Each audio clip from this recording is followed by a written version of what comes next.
दोस्तों कई चीजें होती हैं। निरंकुशता, कुछ लोग कहते हैं उसे मनमानी, लेकिन ये मनमानी निरंकुशता सारी की सारी उसी दिन ढेर हो गई जब 4 जून को नतीजे आए थे। 240 सीटों पर सिमट कर रह गई थी बीजेपी। जरूर अपने सहयोगियों के दम पर भारतीय जनता पार्टी ने अपनी मनमर्जी का स्पीकर यानी ओम बिरला को स्पीकर बना लिया हो, लेकिन जैसे ही संसद सत्र की यानी मॉनसून सत्र के पहले दिन की शुरुआत हुई, उसके बाद से स्थिति साफ हो गई है कि इस बार किसी भी कीमत पर डिप्टी स्पीकर पद विपक्ष के पास आने वाला है।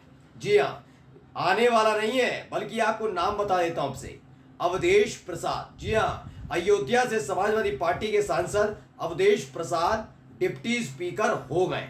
ये बात मैं क्यों कह रहा हूं, आज अपनी इस वीडियो में आपको दिखाने जा रहा हूं। यही एक वजह है कि आज जब संसद सत्र की शुरुआत हुई, उसके फौरन बाद ही प्रधानमंत्री नरेंद्र मोदी को आगे आकर बड़े रुआसू चेहरे के साथ ये बताना पड़ा कि उनको बोलने नहीं दिया जा रहा है। सोचिए, 10 साल तक इन लोगों ने बोलने नहीं दिया था विपक्ष को, आज अपने बोलने पर मिमियाने लगे हैं। लेकिन ये सारी कहानी क्या डिप्टी स्पीकर पद के लिए? नहीं, ये है अपनी सरकार को बचाने के लिए। आज आपको खेल दिखाने जा रहा हूं कि जैसे ही बजट सत्र खत्म होगा, वैसे ही डिप्टी स्पीकर पद को लेकर जो चुनाव होगा उसमें सरकार कैसे घिर गई है। नमस्कार, मैं हूं प्रज्वल गौतम और आप देख रहे हैं टाइम्स एक्सप्रेस। आपके अगले डिप्टी स्पीकर अवधेश प्रसाद है। अयोध्या से सांसद समाजवादी पार्टी के अवधेश प्रसाद नाम सुझाया था ममता बनर्जी ने। पहले आनाकानी कांग्रेस की तरफ से हो रही थी, लेकिन राहुल गांधी जानते हैं कि इस दौर में अगर अवधेश प्रसाद डिप्टी स्पीकर बनते हैं तो बीजेपी के लिए, खासकर मोदी शाह के लिए टेंशन वाली बात है, क्योंकि ये वहीं से सांसद हैं जहां पर पूरा का पूरा चुनाव केंद्रित किया गया था। और जो आज समीकरण और आंकड़े कह रहे हैं वो बताते हैं कि पूरी तरह से भारतीय जनता पार्टी घिर चुकी है। सबसे पहले मैं दिखाने जा रहा हूं, देखिए आज तक की ये खबर थी जिसमें था डिप्टी स्पीकर पद के लिए सपा सांसद अवधेश प्रसाद को मिला आम आदमी पार्टी का समर्थन। टीएमसी ने प्रस्तावित किया था नाम। ये टीएमसी की तरफ से, ममता बनर्जी की तरफ से कहा गया था कि भाई अवधेश प्रसाद को बनाया जाए डिप्टी स्पीकर तो ठीक रहेगा। शुरुआत में जब स्पीकर पद के लिए चुनाव हुआ तो लोगों को लगा नहीं नहीं, देखो अब तो डिप्टी स्पीकर भी इनका होगा और ये फ्लू टेस्ट ले गए, लेकिन नहीं। इस बीच जो ये अंतराल स्थगित हुई थी ना संसद, उसने ही खेल कर दिया। इनके कई सहयोगी इस कदर नाराज हुए हैं कि आंकड़ा बताता है कि लड़ाई टक्कर की नहीं है, बल्कि मोदी सरकार चित्त होने जा रही है। ये आंकड़ा मैं आपको दिखाने जा रहा हूं, पहले आंकड़ा गौर से देखिएगा।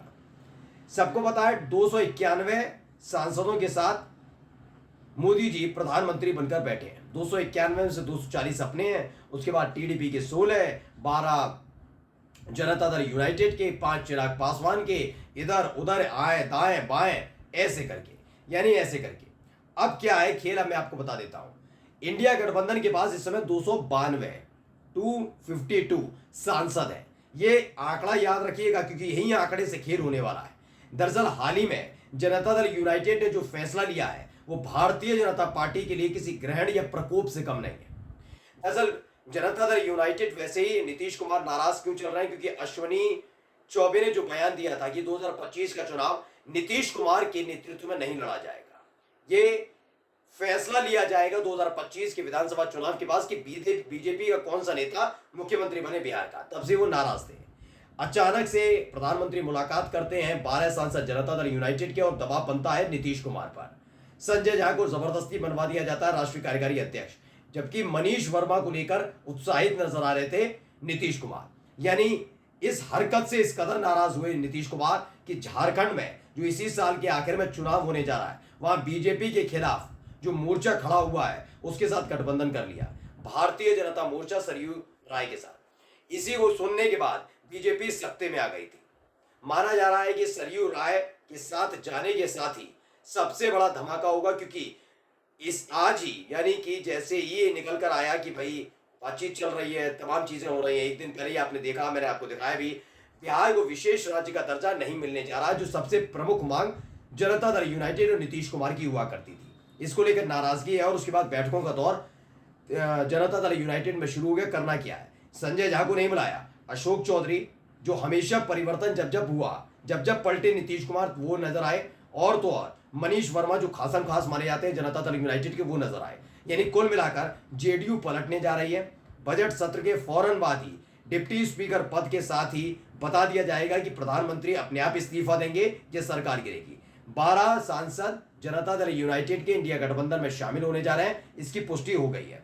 अब आप लगाते जाइए, जब एनडीए के 291 सांसद हैं, इसमें से 12 सांसद कम होते हैं, 12 सांसद तो होता है 279। यही इंडिया गठबंधन में शामिल होते हैं तो कितने हो गए? 264।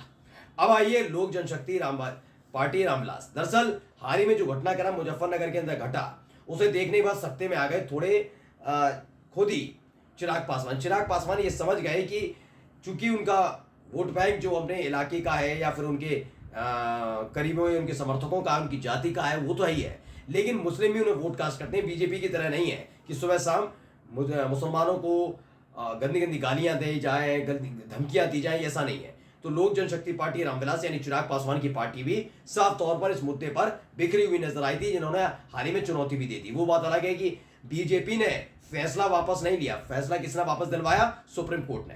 यानी 5 सांसद लोक जनशक्ति पार्टी रामविलास के भी हटने जा रहे हैं, क्योंकि हाल ही में जो दफ्तर उनके चाचा से छीनकर चिराग पासवान को दिया गया था, वापस चिराग पासवान से छीन लिया गया है। तो इस बात को लेकर नाराज है। यानी 5 सांसद अगर एनडीए से जाते हैं तो 279 जो था वो खिसक कर हो जाता है 274, और इधर इंडिया गठबंधन का खाता कितना होता है? 264 से 269।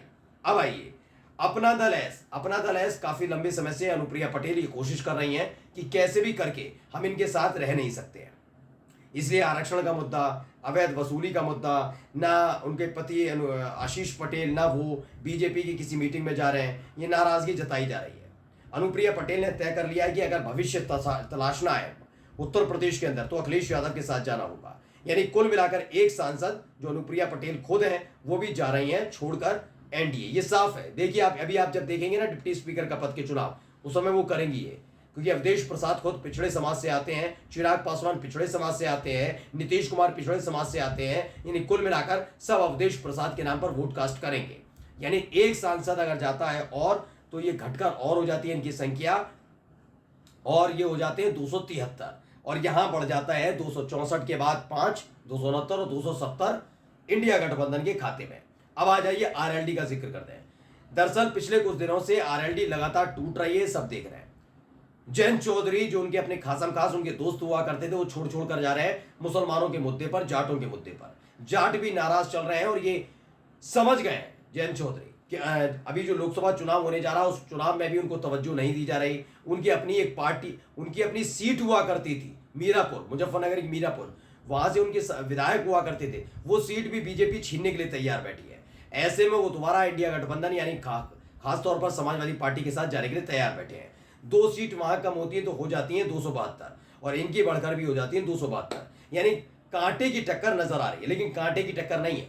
ये 272 वाली जो सीटें हैं ना, इन सब के बीच खेल ये है। कई ऐसे विधायक, ऐसे सांसद भी हैं या ऐसी पार्टियां भी जिसमें अजीत पवार भी शामिल है, जिसमें एकनाथ शिंदे के 6 सांसद शामिल है, वो भी टूटकर, यानी 7 सांसद अगर टूटते हैं और वो जाते हैं इंडिया गठबंधन में तो ये हो जाता है 279, और इसी के साथ इंडिया गठबंधन की जीत भी होगी, डिप्टी स्पीकर इनका होगा, और फ्लोर टेस्ट भी अगर साथ साथ करा लिया गया तो प्रधानमंत्री जी पूर्व प्रधानमंत्री हो जाएंगे। जी हाँ, नरेंद्र मोदी साहब, नमस्कार।